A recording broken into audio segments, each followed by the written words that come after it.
fonde notre ordre international. Lorsque nous nous sommes vus ici même, à Paris, le 16 février dernier, j'ai pu souligner la fuite en avant de la Russie, ses instincts révisionnistes et les desseins impérialistes, et le fait qu'elle était devenue un acteur méthodique de déstabilisation du monde et qu'elle intensifiait ses actions.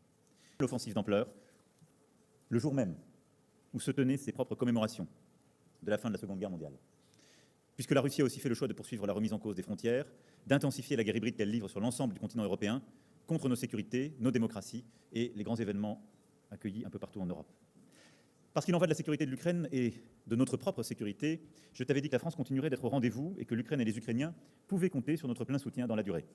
C'est le sens même de l'accord que nous avons signé ensemble le 16 février dernier et des nombreux chantiers que nous avons ouverts avec tous nos partenaires à l'occasion de la conférence de soutien à l'Ukraine qui s'est tenue le 26 février, ici même. De la fourniture de munitions d'artillerie, de cyberdéfense, de production et de maintenance en Ukraine, de déminage, de soutien aux partenaires menacés. À ce titre, qu'il s'agisse des frappes dans la profondeur, de la fourniture de munitions d'artillerie, de cyberdéfense, de production et de maintenance en Ukraine, de déminage, de soutien aux partenaires menacés et de sécurisation de frontières, chacun de ces chantiers qui avaient été décidés ici même le 26 février dernier ont d'ores et déjà donné lieu à des décisions concrètes de la France et de ses partenaires et à des coalitions ad hoc qui se sont structurées.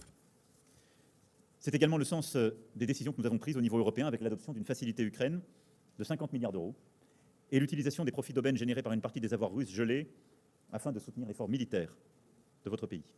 C'est le sens aussi du soutien que la France continuera d'apporter pour justement soutenir l'Ukraine dans toutes les enceintes, que ce soit au niveau européen pour tenter d'obtenir le lancement effectif des négociations d'adhésion d'ici la fin du mois, ou à l'OTAN, à l'occasion du sommet de Washington du 9 au 11 juillet, où j'aurai l'occasion de redire notre attachement à ce que l'Ukraine se rapproche de manière irréversible de notre alliance. Nouvelle que nous avons souhaité faire en matière de soutien militaire, avec la poursuite de nos cessions, et notamment de matériel qui ont fait la différence sur le terrain. Je veux parler ici des missiles Scalp ou des bombes air-sol A2SM. Nous avons acté de nouvelles livraisons et dans la durée. Avec l'annonce aussi de la livraison d'une première série de Mirage 2000-5 et la nécessaire formation des pilotes qui va commencer dès à présent, pilotes et mécaniciens.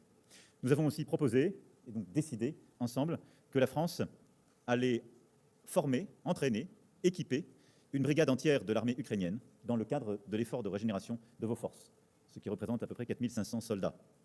Et puis, nous avons développé aussi des coopérations entre nos industries de défense nouvelles. Les réunions qui se sont tenues aujourd'hui ont permis, je crois, de répondre à beaucoup de questions et de bâtir de nouvelles coopérations.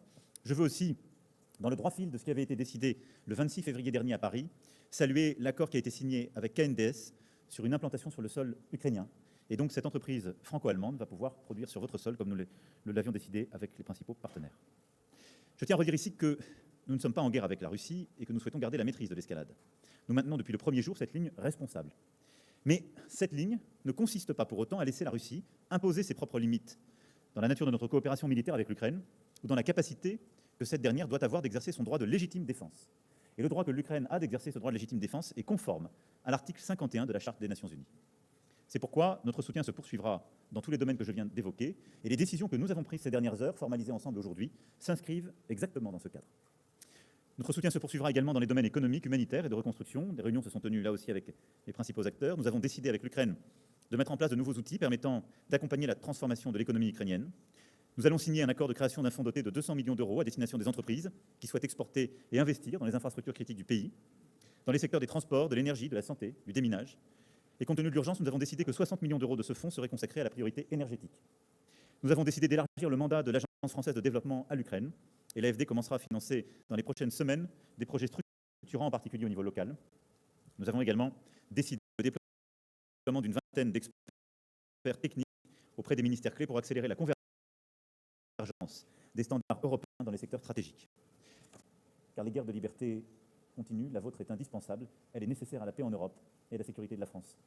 C'est pourquoi nous vous remercions de la mener avec courage et que nous sommes et continuerons d'être à vos côtés. Merci, Monsieur le Président, cher Volodymyr.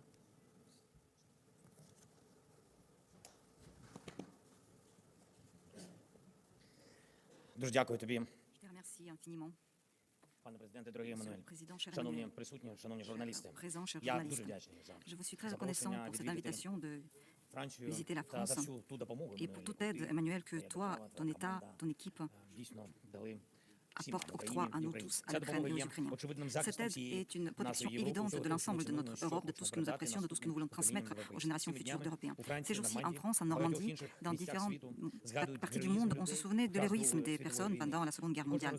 Et tout le monde comprenait au nom de quoi se manifestait cet héroïsme.